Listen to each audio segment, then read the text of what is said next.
ఎన్డీడీబీలో చాలా స్పష్టంగా చెప్పారు. ఆ విషయమే నేను చెప్పాను. ఈరోజు సిట్ వచ్చింది. అసలు సిట్లో మీరు చూస్తే మొత్తం కెమికల్స్తో, పామాయిల్తో నెయ్యి తయారు చేసే పరిస్థితికి వచ్చారు. ఇప్పుడే కేశవ్ గారు చెప్పినట్టు దాంట్లో మళ్ళీ ఆ కెమికల్స్ కూడా కొన్ని ఆయిల్తో తయారు చేస్తారు, కొంతమంది యానిమల్ ఫ్యాట్తో కూడా తయారు చేస్తారనే పరిస్థితికి వచ్చారు. అంటే దేవుడు అంటే లెక్కలిత్తనం, డెలిబరేట్గా అపవిత్రం చేయడానికి మీకు విశ్వాసం లేకపోవచ్చు. విశ్వాసం లేకపోతే ఆ జోలుకు రావద్దండి. విశ్వాసం ఉండే భక్తుల మనోభావాలు దెబ్బతీయడానికి, లేకపోతే దేవుని యొక్క పవిత్రత దెబ్బతీయడం, ఇది చాలా దుర్మార్గం. ఇది మామూలు కాదు, ఇది మహాపాపం. నేను చాలా స్పష్టంగా చెప్తున్నా. ఇంతవరకు చరిత్రలో వెంకటేశ్వర స్వామి జోలికి ఎవ్వరూ రాలేదు. ఈరోజు మళ్ళీ నిన్న మొన్న మీరు మాట్లాడుతూ ఉంటే చూస్తే ఎంత దుర్మార్గంగా మాట్లాడుతున్నారంటే, నేను అపాలజీ చెప్పాలి, మేము చెప్పాలి అంటే అంత నిస్సహాయంలో మేమందరం. అందుకే నేను అందరికీ పిలిపిస్తున్నా. ఇది చూసిన తర్వాత ఎక్కడ కూడా సిబిఐ రిపోర్ట్లో ఇది కల్తీ లేదని ఎక్కడా చెప్పలేదు.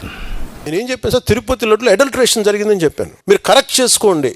నేను ఎందుకు మాల వేసుకుని తిరిగానంటే, నేను మనోహర్ గారు చాలా పర్యాలు మేము తిరుపతి వెళ్ళినప్పుడు, తిరుపతి తిరుగుతున్నప్పుడు మాకు చెప్పారు కల్తీ జరుగుతుంది సార్. ఇక్కడ జనంలో ఉన్న మాట చెప్తాను సార్.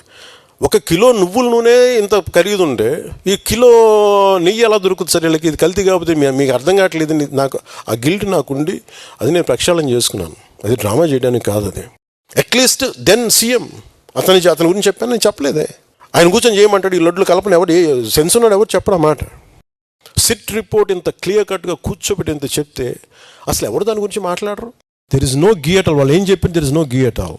నెయ్యిలో నెయ్యి లేదు. NDDM national dairy development board ఈ రిపోర్టు గౌరవ ముఖ్యమంత్రి గారు మాకు చదివి వినిపించారు. 3 రిపోర్ట్స్లో ఒక దాంట్లో వెజిటబుల్ ఆయిల్స్, నెయ్యి లేదు ఇందులో. అంటే ఏ స్థాయికి వీళ్ళు చేశారని చెప్తూ దాంట్లో ఒక రిపోర్ట్లో ఫిష్ ఆయిల్ ఉందనేది, ఇంకో దాంట్లో బీఫ్ టాలో ఉందనేది, ఇంకో దాంట్లో లాడ్ పంది కొవ్వు ఉందనేది, ఇంకో దాంట్లో గొడ్డు కొవ్వు ఉందనేది.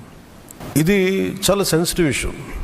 ఇది ఒక రిపోర్ట్, అది సాలిడ్ రిపోర్ట్. అది ఇది మాట్లాడేటప్పుడు మేము ఆలోచించుకొని మాట్లాడి, నేను కూడా దాన్ని ముందుకు తీసుకెళ్ళినప్పుడు పర్యవసానాలన్నీ ఆలోచించి, కానీ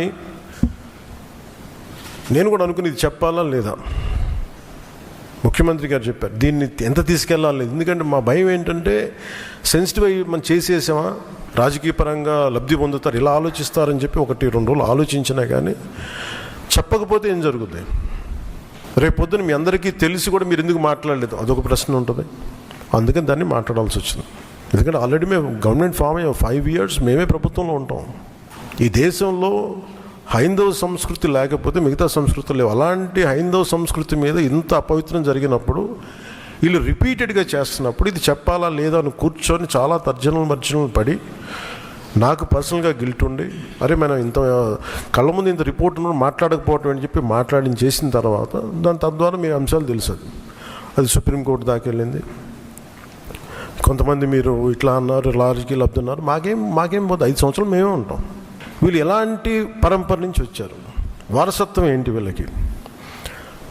వీళ్ళు భగవంతుడి మీద పగబట్టారు. వీళ్ళు 7 కొండల స్వామి మీద పగ ఉంది. అది ఈరోజు పగ కాదు, ఏం పగో నాకు అర్థం కాదు. అది 7 కొండలు అంటాం. 7 కొండలు ఎందుకు, నీకు 2 కొండలు చాలు. భగవంతుడి మీద పగ ఏంటి? ఎవరికైనా వ్యక్తిగతంగా వర్గాల మీద పగ ఉండొచ్చు, ప్రత్యర్థి మీద పగ ఉండొచ్చు, కానీ విచిత్రంగా వీళ్ళు భగవంతుడి మీద పగబట్టారు. మాట్లాడేటప్పుడు మేము చాలా ఒళ్ళు దగ్గర పెట్టుకొని మాట్లాడతాం. ఎందుకంటే వీల్ ఫేస్ ద కాన్సిక్వెన్స్ మాకు తెలుసు.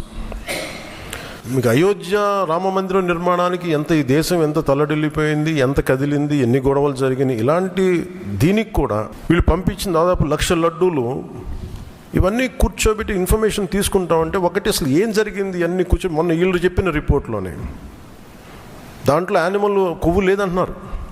సరే, ఫర్ ఎగ్జాంపుల్ నేను ఒక ఆర్గ్యుమెంట్ సేక్ అన్ని రిపోర్ట్స్లో కూడా ఎక్కడ కూడా ఈ నెయ్యిలో నెయ్యి లేదు.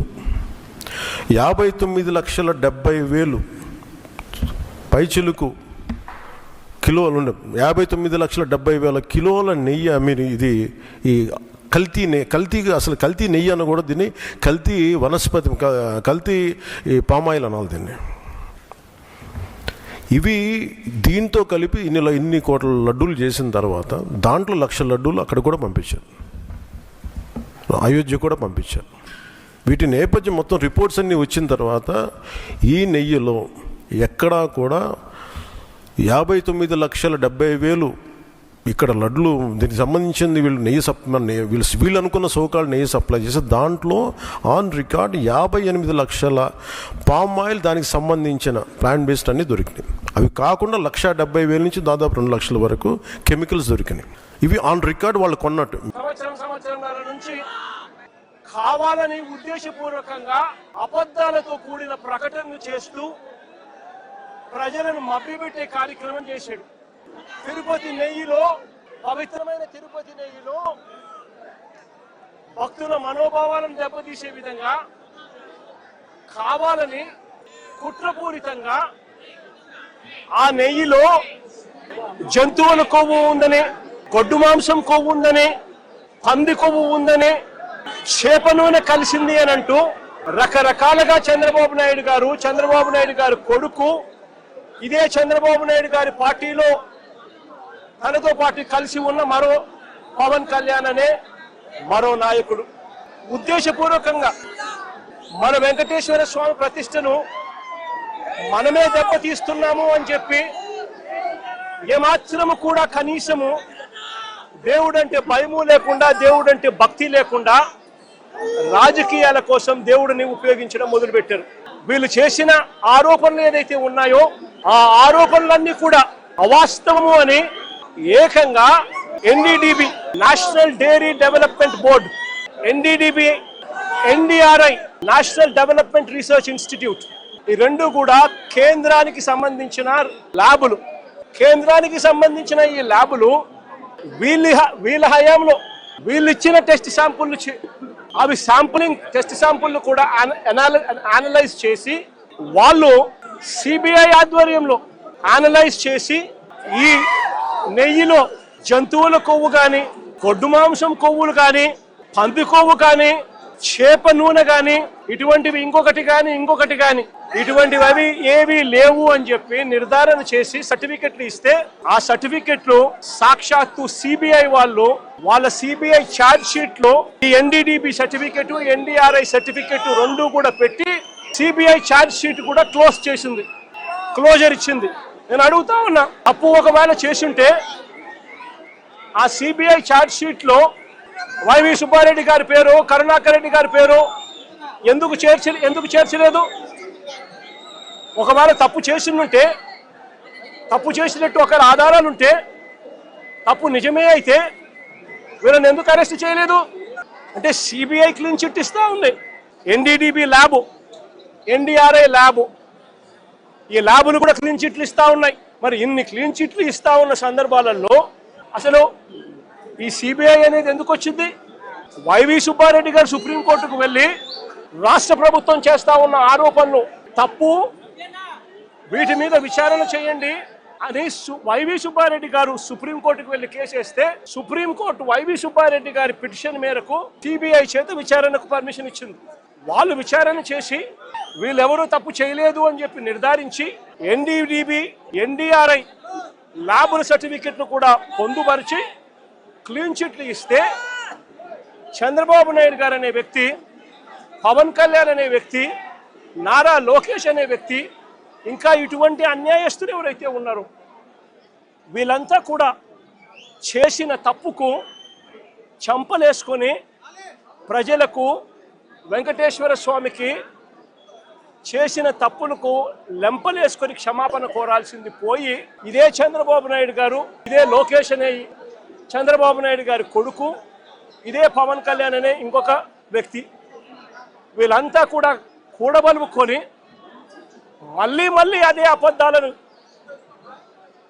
నిజమనిపించే విధంగా చెప్పాలని చెప్పి గోబల్స్ ప్రచారం చేయాలి అన్న దుర్బుద్ధితో, దురాలోచనతో వక్రీకరిస్తూ ఏకంగా ఫ్లెక్సీలు పెడతారు.